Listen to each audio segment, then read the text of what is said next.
రాష్ట్ర ప్రభుత్వ సలహాదారు సజ్జల రామకృష్ణారెడ్డి మీదన ఎన్నికలకి సంబంధించి ఒక కేసు తెలుగుదేశం పార్టీ పెట్టడం, కేసు రిజిస్టర్ చేయమని, నాన్ బెయిలబుల్ కేసు రిజిస్టర్ చేయమని ఆదేశించడం, పోలీసులు అది చేయడం జరిగిపోయింది.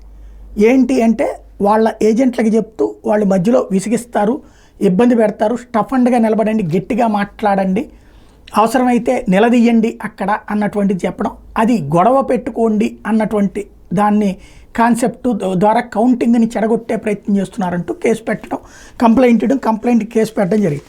ఇప్పుడు అందుకని నేను సాక్షి చంద్రబాబు పాయింట్ని ఇవాళ హైలైట్ చేసింది. ఏంటంటే పోలింగ్ రోజున రాష్ట్ర వ్యాప్తంగా సృష్టించిన విధ్వంస కుట్రలకు చంద్రబాబు మరింత పదును పెడుతున్నారంటూ తాజాగా కౌంటింగ్ కేంద్రాల నుంచి బయటకు వెళ్ళగొట్టడమే టీడీపీ దుష్టపన్నాగం అంటూ పెద్ద కథనం రాసుకొచ్చింది. నిన్న చంద్రబాబు ఇచ్చినటువంటి స్పీచ్ ఇదే అన్నటువంటి కోణాన్ని హైలైట్ చేసింది. కౌంటింగ్ సందర్భంగా ఎంతకైనా తెగించమని చెప్పారు, వైఎస్ఆర్సీపీ ఏజెంట్ని వెళ్ళగొట్టండి అని పిలుపునిచ్చారు అన్నటువంటి కోణాన్ని రాసుకొచ్చారు. అది ఎంతవరకు వాస్తవం, అదైతే కనుక ఇవాళ వైసీపీ వాళ్ళు కంప్లైంట్ పెట్టి కేసు నమోదు చేయమని అడిగేటట్టున్నారు.